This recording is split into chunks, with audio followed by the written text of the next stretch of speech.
removed by tomorrow at 12 o'clock.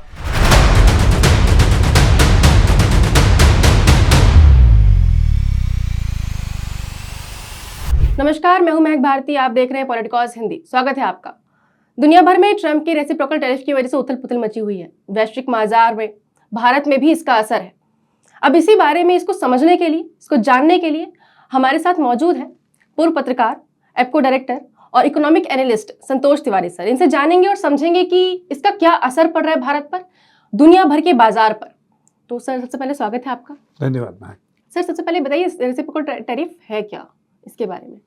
महक, ऐसा है कि एक दूसरे देश जब एक दूसरे देश के सामान जो है वो एक दूसरे के देशों में जाते हैं तो वहाँ पर एक ड्यूटी या टैक्स लगाती है। जैसे अमेरिका से कोई सामान अगर भारत में आए या भारत से कोई सामान अगर अमेरिका में जाए तो उस सामान पर वो देश अपना एक टैक्स लगाता है जिसको ड्यूटी बोलते हैं, और उसकी जो दर होती है उसको टैरिफ बोलते हैं। वही टैरिफ्स होता है। तो अभी जो वर्ल्ड ट्रेड ऑर्गेनाइजेशन है उसके तहत जो ये टैरिफ्स जो है उसको ट्रांसपेरेंट वे में हर देश जो है वो अपना वो टैरिफ्स फिक्स करता था। इस दर को एक दूसरे देश जो होते हैं वो अपने एग्रीमेंट्स के द्वारा भी इस टैरिफ को तय करते हैं। अभी क्या हुआ है कि ये बात जो है वो मुझे लगता है कि वजह क्या है कि इस तरह का रेसिप्रोकल टैरिफ या टैरिफ जो है वो अमेरिका ने या प्रेसिडेंट ट्रंप ने लगाया है, इसको भी समझने की उतनी ही ज़रूरत है जितना कि रिएक्शन आप देख रहे हैं वर्ल्ड ओवर इन टैरिफ्स को लेकर। देखिए, आज अमेरिका जो है वो $1 ट्रिलियन ट्रेड डेफिसिट जो होता है, यानी जो अमेरिका में सामान जाता है लोगों का और अमेरिका से जो सामान जाता है उसके बीच की दूरी जो है वो $1 ट्रिलियन है, ये डेफिसिट है। चीन जैसे देश जो हैं ये डेफिसिट उनसे अमेरिका का तकरीबन $320 बिलियन है, जो काफ़ी होता है। बहुत सारे दूसरे देश हैं जिनका कि इसी तरह का डेफिसिट जो है वो रन कर रहा है। इंडिया का भी डेफिसिट है, यानी कि इंडिया से जो सामान यूएस में जाते हैं और जो यूएस से इंडिया में आते हैं उसमें जो फासला है वो तकरीबन $50 बिलियन का है। मैं कहूँ 46-47 बिलियन जो है वो पिछले साल था। तो इस तरह का डेफिसिट किसी भी देश के लिए, अमेरिका के लिए खास तौर पर, ये एक चिंता का विषय है जिसको कि एड्रेस करने की कोशिश इन टैरिफ से प्रेसिडेंट डोनाल्ड ट्रंप ने की है। दूसरी बात है कि जिस तरह से चाइना जैसे देश लोग अपनी पॉलिसी बनाते हैं, उनके यहाँ जो इन्वेस्टमेंट जाता है, उनके यहाँ से जो सामान यूएस में जाता है, जाहिर तौर पर चाइना से बहुत ज़्यादा सामान वहाँ जा रहा है, तभी तो $320 बिलियन का डेफिसिट है। उससे ये माना जा रहा था कि अमेरिका में जो प्रोडक्शन है सामान का वो कम हो रहा है, डी इंडस्ट्रियलाइजेशन हो रहा है। तो एक तो कि रेवेन्यू का लॉस, क्योंकि टैरिफ जो है यूएस का कम था। दूसरा, अपने देश में औद्योगिक जो प्रगति है या औद्योगिक जो संस्थान है, इकोसिस्टम है, उसका लॉस। इन सब से पार पाने के लिए प्रेसिडेंट ट्रंप ने ये किया है, ये टैरिफ्स उन्होंने लगाया। इससे क्या होगा, जो भी एडिशनल मनी या एडिशनल पैसा जो आएगा यूएस में, जो $600 बिलियन बोल रहे हैं अभी लोग, वो आएगा। और दूसरा, जो ये सामान दूसरे देशों से जिनसे कि ट्रेड डेफिसिट ज़्यादा है, जो वहाँ यूएस में जा रहा था, वो अगर उसमें कमी आएगी तो जाहिर तौर पर अमेरिका में उन सामानों का प्रोडक्शन बढ़ेगा तो वहाँ के लोगों को नौकरी मिलेगी और जाहिर तौर पे वहाँ की इकोनॉमी ग्रो करेगी। सोच ये है इन टैरिफ्स या ये जो कस्टम ड्यूटीज़ लगे या ड्यूटीज़ जो लगे हैं उनके पीछे। लेकिन अभी तक जो चला आ रहा था विश्व में वो ये था कि WTO जो वर्ल्ड ट्रेड ऑर्गेनाइजेशन है उसके रूल्स रेगुलेशंस और नियम के तहत जो है ये टैरिफ्स जो है वो तय होते आए, जो कि ओपन है, ट्रांसपेरेंट है। और ग्लोबलाइजेशन का सबसे बड़ा जो प्रवक्ता है वो यूएस था, तो उसके तहत ये हो रहे थे। उसी के हिसाब से जो टैरिफ्स तय हुए हैं या जो टैरिफ्स अभी चल रहे हैं उनके हिसाब से कंज्यूमर्स जो है वो गुड्स जो है जो इंपोर्ट आते हैं उनको कंज्यूम करते हैं, और जो कंपनियां हैं वो सामान बनाती हैं और एक्सपोर्ट करती हैं। ये सारा कुछ चल रहा था। अब सडनली जब ये रेसिप्रोकल टैरिफ, यानी कि आपका जो ट्रेड डेफिसिट जिस देश के साथ जितना है उसके हिसाब से जब आप टैरिफ यूएस अगर फिक्स कर दे तो उसमें दो बातें होंगी। एक तो जैसे यूरोपियन यूनियन है, उन कंट्रीज पे 20% टैरिफ आ गया। अब वो रिटेलिएटरी टैरिफ्स लगाएंगे, यानी जो उनके यहाँ से सामान जाता है उन पर आपने लगाया ये दर, तो वो भी उनके यूएस से जो सामान आएगा उस पर लगाएंगे। उससे दोनों देशों के कंज्यूमर्स और जो बिजनेसमैन है उन पर फर्क पड़ेगा, उनको दिक्कत हो सकती है। दूसरा, अब इन टैरिफ्स के चलते क्या होगा कि हर इकोनॉमी में जो बिजनेस को इम्पैक्ट होगा उससे उनके जीडीपी ग्रोथ पर भी कहीं ना कहीं, या इन्फ्लेशन पे इन सब चीज़ों पर इफेक्ट होगा। आप जो स्टॉक मार्केट में या हर जगह जो रिएक्शन आप देख रही हैं वो इसीलिए है कि एक व्यवस्था चल रही थी, वहाँ से अब सब कुछ उथल-पुथल हो गया है। अब जैसे भारत है, भारत का सबसे बड़ा जो है वो इम्पोर्टर यूएस है। जी। लेकिन अच्छी बात भारत के लिए ये है कि यहाँ अभी बहुत ज़्यादा इम्पैक्ट होने का चांस नहीं है, क्योंकि भारत एक्सपोर्ट्स डिपेंडेंट इकोनॉमी अभी भी उतना नहीं है। एक्सपोर्ट्स जो है वो कम है। आज भी हम जो है अपने डोमेस्टिक प्रोडक्शन जो है उस पर ज़्यादा जो है भरोसा करते भारत हैं। का कंजप्शन डोमेस्टिकली ज़्यादा हो रहा है। हाँ, और दूसरी बात यह है, जो टैरिफ इन्होंने लगाया है, दर इंडिया पर लगाया है 26% का, वो बाकी जो कॉम्पिटिंग देश हैं, जैसे चाइना है 54% है, 54% है, वियतनाम हो, ताइवान हो, या इवन बांग्लादेश ले लीजिए, श्रीलंका ले लीजिए, पाकिस्तान, ये सब देशों पर भारत से ज़्यादा टैरिफ लगा है। तो कुछ ना कुछ जो बिजनेस और ट्रेड जो है उसका रीअलाइनमेंट होगा, उसमें भी इंडिया को फायदा हो सकता है। दूसरी बात ये है कि आपने देखा होगा इन सब ट्रेड, ये जो टैरिफ्स आया है उसमें यूके, यूनाइटेड किंगडम जो है वो उस पर 10% टैरिफ है। क्यों? क्योंकि ऑलरेडी यूएस और यूके के बीच में एक बायलैटरल एग्रीमेंट जो है वो बिल्कुल तय है, इसलिए उनको फायदा हुआ इस चीज़ का। इंडिया भी बिल्कुल इस कगार पर है कि बायलैटरल ट्रेड एग्रीमेंट जो है वो यूएस के साथ साइन करे। तो ये 26% जो अभी लगा है और ये बायलैटरल ट्रेड एग्रीमेंट हो जाए तो नेगोशिएशन के या इस चीज़ को और इसका जो इम्पैक्ट है इसको लो करने की पॉसिबिलिटीज है। कब तक ये बायलैटरल एग्रीमेंट हो सकता है इंडिया का?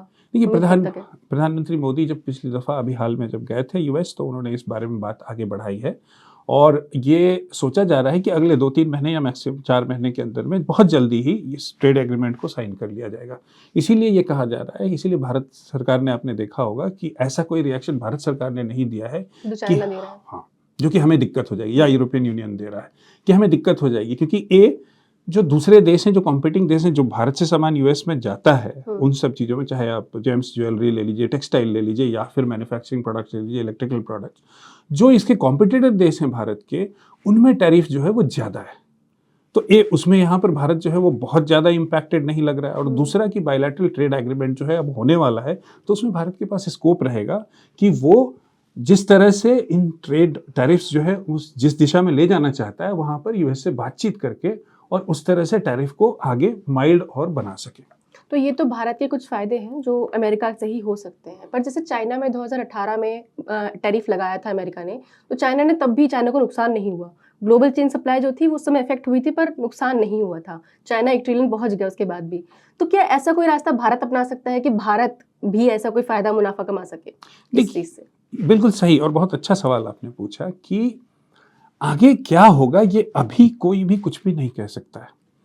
बट जब रिटेलिएटरी टैरिफ्स या इस तरह की चीज़ें जो जिन देशों पर लगी हैं, वो देश जब रिटेलिएट करेंगे, रिएक्ट करेंगे, तो ऑब्वियसली ग्लोबल सप्लाई चेन में अपॉर्चुनिटीज़ इंडिया के लिए भी बनेंगे।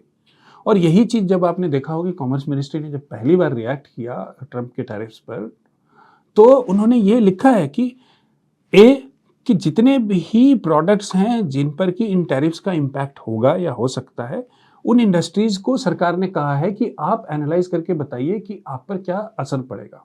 और इंडस्ट्री को ये भी बोला है कि आप ये देखिए कि कहाँ-कहाँ अपॉर्चुनिटीज़ इंडिया के लिए बढ़ेंगी। जैसे जिन देशों पर हायर टैरिफ लगा है, वहाँ से जो सामान यूएस में जाता है, उन जगहों पर अगर वो जो मार्केट है, वो अगर इंडिया कैप्चर कर सकता है, ऑब्वियसली जो आप कह रही थी कि इंडिया को इसमें फ़ायदा हो सकता है। पर ये सारी चीज़ें आगे आने वाले दिनों में दिखेंगी, जब ये टैरिफ्स का इम्पैक्ट जो मार्केट पर है, जो इकोनॉमीज़ पर है, वो धीरे धीरे करके समझ में आने लगेगा। जो ग्लोबल सप्लाई चेन है, उसमें जो मूवमेंट है, उसमें जो बदलाव आएंगे, उसमें इंडिया के जो प्रोडक्ट्स हैं वो कहाँ फिट हो सकते हैं, वो सब दिखने लगेगा।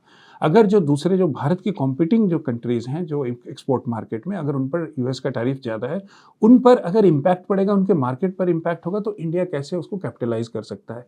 ये सारी चीज़ें आगे आने वाले दिनों में आपको स्टडी करना होगा और उसके बाद समझ में आएगा। इसीलिए भारत का जो अभी रिएक्शन है, वो बिल्कुल उस तरह से है जो कि जिस दिशा में देश की सरकार को सोचना चाहिए कि एक तो कोशिश ये की जाए कि बायलैटरल ट्रेड एग्रीमेंट जो है उसको करके यूएस के साथ जो हमारा ट्रेड है, क्योंकि वो सबसे बड़ा हमारा ट्रेडिंग पार्टनर है, वो भारत के हक में ही रहे और जहाँ कहीं भी जो बदलाव लाने की ज़रूरत है वो बदलाव लाए। दूसरा, ये जो ट्रम्प टैरिफ से जो देश अफेक्टेड हो रहे हैं, उनके जो प्रोडक्ट्स हैं या जो मार्केट अफेक्टेड हो रहे हैं, वहाँ पर भारत कैसे अपने प्रोडक्ट्स को ले आके और इस पूरे सिचुएशन का फ़ायदा उठा सकता है। इन 2 डायरेक्शन में इंडियन गवर्नमेंट सोच भी रही है और यही सही रास्ता भी है। तो ये चीज़ अभी आपने अमेरिका के बारे में बताया कि अमेरिका को बहुत प्रॉफिट भी हो रहा है, ये प्रॉफिट के लिए make America great again Trump का यही नारा है और वो इसी पॉलिसी के तहत आगे बढ़ रहे हैं। पर क्या इससे सिर्फ फ़ायदा ही है? अभी दिख रहा है जो हमें अमेरिका में भी मंदी के आसार दिखाई दे रहे हैं, तो उस पर क्या कहेंगे? एक बार उस पर थोड़ा सा बिल्कुल। अभी का जो सिचुएशन दिख रहा है, अगर आप उसमें ग्लोबल एक्सपर्ट्स जो हैं, जो कोई भी जिससे भी आप बात करेंगे, वो यही बिजनेस और कंज्यूमर दोनों के लिए इस तरह का एक बार में बड़ा उथल-पुथल जो है वो अच्छा नहीं होता। क्योंकि जब बिजनेस सर्टेनिटी के माहौल में जब काम करती है, चाहे किसी भी देश का बिजनेसमैन हो, कंपनी हो, जब एक सर्टेनिटी के माहौल में काम करते हो आप, तो आप प्लान कर सकते हो short term, medium term, long term, और उससे आपको जो है ये पता रहता है कि आप किस डायरेक्शन में जा रहे हो। सडन इस तरह का जो चेंज है टैरिफ का, और ख़ास तौर से जो सबसे बड़ा देश है दुनिया का, वो जब करता है, तो ज़ाहिर तौर पर ये उथल-पुथल का माहौल रहेगा। और ये उथल-पुथल देश, मतलब आप अगर ग्लोबल स्केल पर अगर आप देखेंगे, तो उससे अमेरिका भी अछूता नहीं रहेगा, ये आप मान कर चल सकते हो।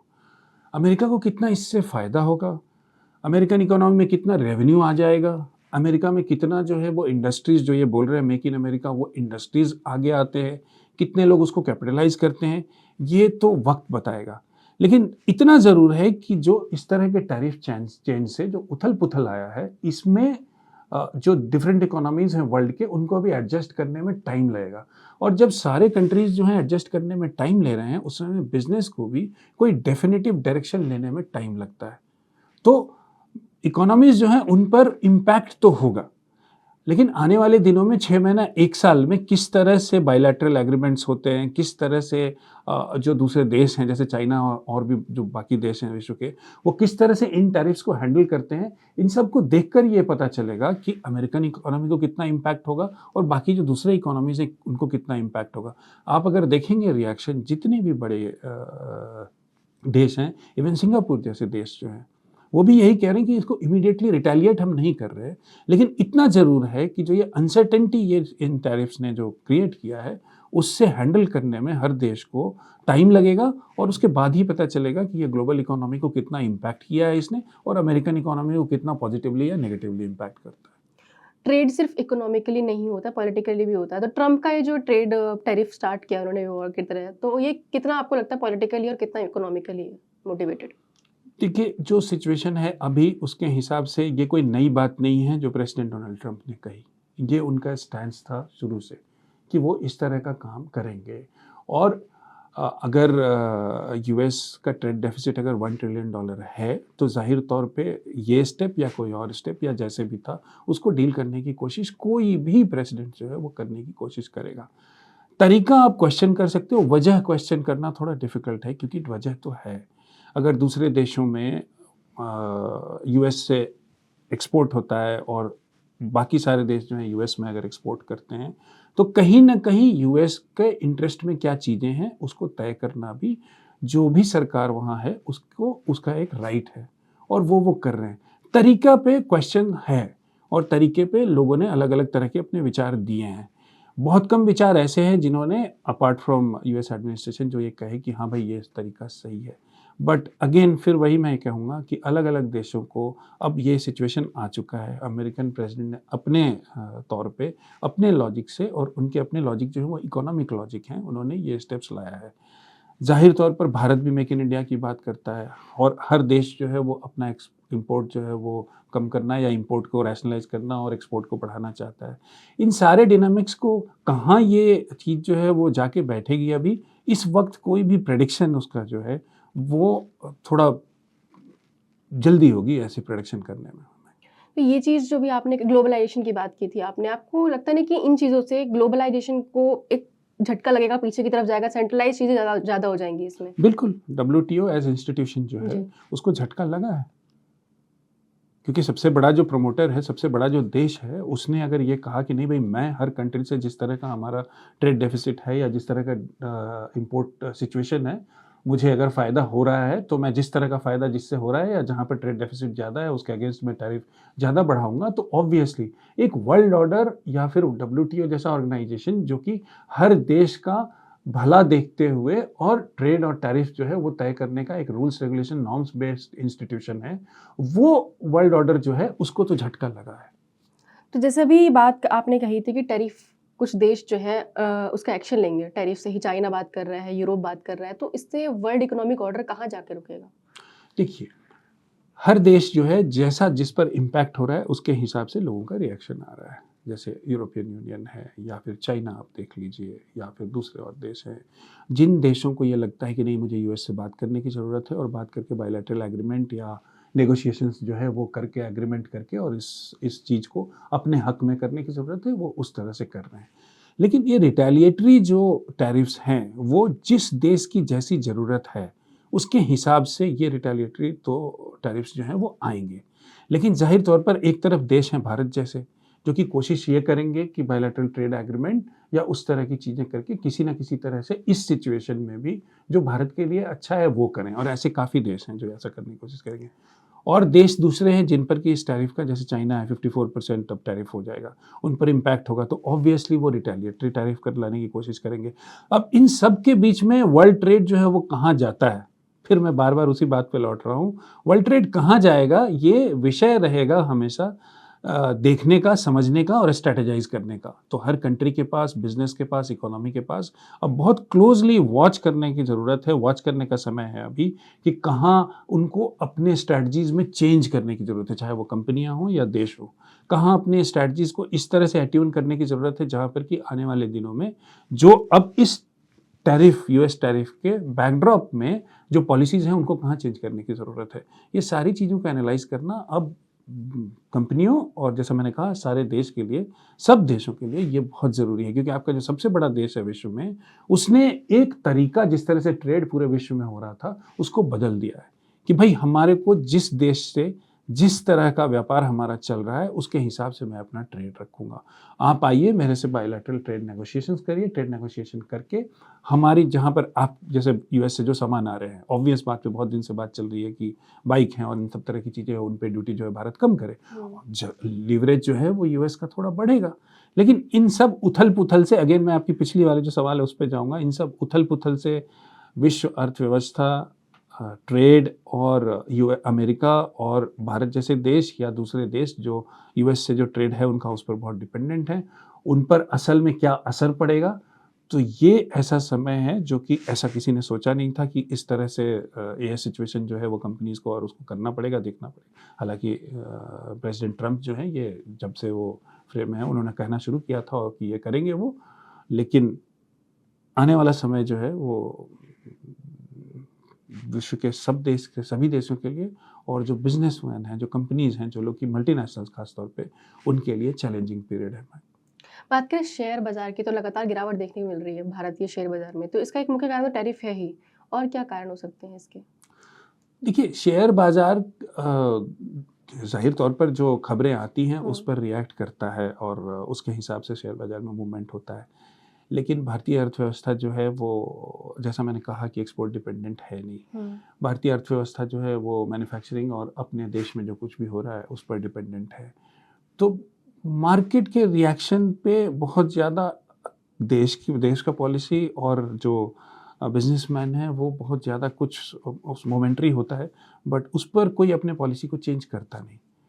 तो थोड़ा-सा इन सब तरह के जो पॉलिसी इश्यूज़ हैं और वो सब चीज़ें जो हैं उसको मार्केट रिएक्शन से थोड़ा आइसोलेट करके ही देश को भी और कंपनीज़ को भी देखना चाहिए, ऐसा मेरा सोचना है। तो कब तक ये स्टेबिलिटी आ सकती है मार्केट्स में, सही शेयर बाजार में? मार्केट को प्रेडिक्ट करना किसी के लिए भी अच्छी बात नहीं है, किसी के लिए भी ठीक बात नहीं होती। मार्केट को प्रेडिक्ट करना इज़ ऑलवेज़ टाइसी।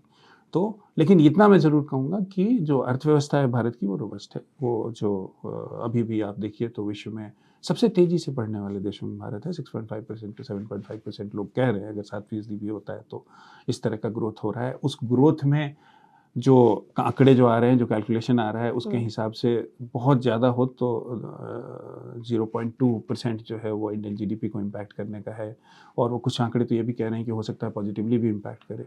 तो इकोनॉमी को बहुत ज़्यादा इम्पैक्ट नहीं हो रहा क्योंकि आप इतना एक्सपोर्ट डिपेंडेंट हो नहीं। इसीलिए मार्केट को इससे या किसी भी चीज़ से बहुत लिंक करके या मार्केट को प्रेडिक्ट करना is not a good idea. तो अमेरिका के राष्ट्रपति ट्रंप का ये कहना कि ये सिर्फ एक कड़वी दवाई की तरह है, बिटर मेडिसिन की तरह है, अमेरिका के लिए आगे जाके प्रॉफिटेबल ही होगा। जैसा उनके लिए लॉजिक है तो वो ये कह रहे हैं। इंडिया की ये पॉलिसी क्या होनी चाहिए सर? जो भारत सरकार ने पॉलिसी शुरू से रखी है वो, क्योंकि आपका यूएस सबसे बड़ा जो है वो ट्रेडिंग पार्टनर है, तो बायलैटरल नेगोशिएशंस और जो बायलैटरल ट्रेड एग्रीमेंट जो भारत करना चाह रहा है यूएस से, और बहुत हद तक हम आगे बढ़ चुके हैं और ये जल्दी ही हो जाएगा, वही भारत की पॉलिसी जो है ना वो सही है और सरकार इस दिशा में आगे बढ़ रही है। और दूसरा, हमेशा से ये ट्रम्प टैरिफ हो या नहीं होता ट्रम्प टैरिफ भी, इंडियन प्रोडक्ट्स को जो ग्लोबल वैल्यू चेन में जो है आज का, उसमें ज़्यादा से ज़्यादा प्रोडक्टिविटी और क्वालिटी बढ़ा के और लाना, ये इंडियन ग्रोथ को नेक्स्ट लेवल पर ले जाने के लिए बहुत ज़रूरी है। अब इस चेंज्ड माहौल में जहाँ जहाँ अपॉर्चुनिटी दिखे उसको बहुत सीरियसली एनालाइज करना चाहिए, और एनालाइज करके कॉन्क्रीट स्टेप्स उठा के जो अपॉर्चुनिटीज़ इमर्ज कर रही हैं उसको किस तरह से भारतीय इंडस्ट्री जो है वो कैपिटलाइज कर सके, उस तरफ ध्यान देना चाहिए। और इसीलिए सरकार का जो पहला रिएक्शन आया, कॉमर्स मिनिस्ट्री ने जो, डिपार्टमेंट ऑफ कॉमर्स ने जो कहा कि हमने डिफरेंट स्टेक होल्डर्स जैसे इंडस्ट्री को और सबको बोला है कि आप अपने प्रोडक्ट वाइज एनालिसिस कीजिए और उसके बाद बताइए कि कहाँ कहाँ आपको दिक्कतें होंगी, ताकि हम बायलैटरल ट्रेड एग्रीमेंट में यूएस से बात कर सकें। और दूसरा, आप अपॉर्चुनिटीज़ जो हैं उसको भी एनालाइज करिए कि कहाँ आपको अपॉर्चुनिटीज़ मिलेगा, ताकि हम ऐसी पॉलिसीज़ जो हैं वो बना सकें ताकि आप उस अपॉर्चुनिटी को भी कैपिटलाइज कर सकें। तो जो डायरेक्शन अभी भारत का है वो बिल्कुल सही दिशा में है। फ्री ट्रेड वर्ल्ड की तरफ हम लोग बात कर रहे थे एक समय पे, अब वो कहाँ तक दिखाई देता है उसकी, अब वो कितना दूर चला गया है? अभी तो पहले इस सिचुएशन में आए, फिर वो फ्री ट्रेड वर्ल्ड, तो अब मुझे लगता नहीं कि अभी के समय में जो सिचुएशन है वैसे में कोई ऐसा कॉन्सेप्ट है जिसमें कि आपको सोचना चाहिए। तो पूरे ग्लोबल मार्केट को भी उभरने में टाइम कितना लग सकता है? पहली बात तो ये होगी कि इसका इम्पैक्ट जो है इसको समझने में अभी आपको 6 महीने 1 साल लगेंगे। उसमें किस कंट्री ने, किस देश ने कैसे क्या उस बारे में कदम उठाए जिससे कि उनको फ़ायदा हुआ, वो चीज़ का इम्पैक्ट जो है वो पता चलने में अभी टाइम लगेगा। तो मुझे लगता है कि बहुत जल्दबाजी अभी करना इस सिचुएशन को समझने या इसके बारे में आगे इसका क्या इम्पैक्ट होगा एग्जैक्ट, या फिर कौन सा देश क्या करेगा या किस तरह से चीज़ें जो हैं वो आगे बढ़ेंगी वर्ल्ड ट्रेड में, बहुत जल्दबाजी इस चीज़ को प्रेडिक्ट करने में अच्छा नहीं होगा। हर देश को अभी एनालाइज करना है, जो कि आने वाले महीनों में हर देश अब इम्पैक्ट को एनालाइज करेगा और एनालाइज करके अपनी पॉलिसीज़ जो है उसको लेकर आएगा। मुझे ये आशा ही नहीं, मुझे ये लगता भी है कि अमेरिकन गवर्नमेंट भी जो उन्होंने ये निर्णय लिया है, इसको किस तरह से बेस्ट कैपिटलाइज किया जा सके अमेरिकन इकोनॉमी को बूस्ट करने में, वो भी इस बारे में सोचेंगे। तो आने वाले दिनों में जो ये डिसीजन एक आया है उस बारे में अमेरिका इंक्लूडिंग बाकी देश जो है वो किस तरह से आगे मूव करते हैं और किस तरह से अगर जहाँ प्रॉब्लम है उसको सॉल्व करते हैं, किस तरह से एक नया जो एक वर्ल्ड ट्रेड ऑर्डर जो अब बन रहा है उसको अपने हक में लाने की कोशिश करते हैं, उस पर बहुत कुछ निर्भर करेगा कि आगे आने वाला जो है वर्ल्ड ट्रेड वो किस तरह से चलेगा और उसमें फ़ायदेमंद देश कौन होंगे। अभी पीयूष गोयल सर ने एक बात की थी, बहुत बवाल भी चल रहा है उस बात पे। हम लोग ये स्टार्टअप को लेकर के बात की थी उन्होंने, इंडिया में स्टार्टअप जो जिस तरीके के हो रहे हैं उसको और ज़्यादा सोचने की बात, उसको और ज़्यादा हाई लेवल पे सोचने की ज़रूरत है। तो उस पर आप क्या कहेंगे? बिल्कुल सही बात है। स्टार्टअप्स जो हैं वो तो देखिए, जो अभी भी हो रहा है, इंडियन स्टार्टअप इकोसिस्टम जो है वो काफ़ी बड़ा हुआ है और बहुत अच्छा काम हुआ है, और आगे आने वाले दिनों में वर्ल्ड जो है वो न्यू एज टेक्नोलॉजी और अलग अलग तरह के इनोवेशन की तरफ बढ़ रहा है। तो हमारा स्टार्टअप वर्ल्ड खुद ब खुद ही इनोवेशन और न्यू एज टेक्नोलॉजी जो है उसकी तरफ जा रहा है। जिस तरह से इंडिया में स्टार्टअप्स, देखिए जो 4th इंडस्ट्रियल रेवोल्यूशन होना है जो इंडिया का, वो छोटे और मझोले उद्योग जो हैं, स्मॉल एंड मीडियम सेक्टर, और उसमें अब सरकार ने अच्छा किया है कि स्टार्टअप को भी इंक्लूड किया है, उसकी बहुत बड़ी भूमिका रहेगी। अभी मैं एक देख रहा था, आंकड़ा आया है, कल ही आया है, कल सरकार ने रिलीज़ किया है, उसमें महिलाओं का योगदान स्टार्टअप में बढ़ा है। 2017 से लेके 2024 तक जो डायरेक्टर्स होते हैं स्टार्टअप्स में, छोटी कंपनी में, वो काफ़ी बहुत बड़ा जंप है वो सब चीज़ों का। तो स्टार्टअप इकोसिस्टम जो है इंडिया का बदल रहा है, और एक्सपेक्टेशंस किसी का भी हो, जिसके का भी हो, वो सही डायरेक्शन में है कि हम हर तरह के स्टार्टअप्स करें, लेकिन न्यू एज टेक्नोलॉजी जो है जहाँ पर ग्रोथ एरियाज है वहाँ पर जब हम इनोवेशन अपने लाएंगे और स्टार्टअप्स जो है उसमें कंट्रीब्यूट करेंगे, और बहुत सारे स्टार्टअप्स मैं भी जानता हूँ जो कर रहे हैं ये काम, तो जो ग्रोथ जिस तरह का इंडिया देख रहा है कि 2047 में आप जाकर विकसित देश बन जाएं, उसमें सपोर्ट करने में बहुत मदद मिलेगी। और again for the sake of repetition मैं ये बोलूँगा कि इंडिया की ग्रोथ स्टोरी में स्मॉल एंड मीडियम सेक्टर और इंक्लूडिंग स्टार्टअप्स, इनका बहुत बड़ा रोल रहेगा। और ख़ास तौर से जो न्यू एज टेक्नोलॉजी को कैपिटलाइज करके जो इनोवेशन जो करेंगे स्टार्टअप्स, उनका बहुत बड़ा रोल रहेगा। तो स्टार्टअप इकोसिस्टम से ये एक्सपेक्टेशन जो है बिल्कुल सही है। तो thank you so much sir आपके टाइम के लिए। आज के लिए इतना ही। तो ये थे हमारे साथ संतोष तिवारी सर। इन्होंने हमें बताया कि ग्लोबल इम्पैक्ट क्या है, टैरिफ वॉर का क्या चल रहा है, क्या हो सकता है और इसके प्रभाव कब तक रह सकते हैं, क्या अनुमान रहेगा। अभी कुछ भी कहना जल्दबाजी होगी, ऐसा सर का कहना है। बहुत धीरे धीरे इसके इफेक्ट सामने आएंगे, बहुत धीरे धीरे इसका सॉल्यूशन सामने आएगा। पर आज के लिए इतना ही। ऐसे ही चर्चाओं के लिए देखते रहिए पॉलिटिकॉज हिंदी। नमस्कार।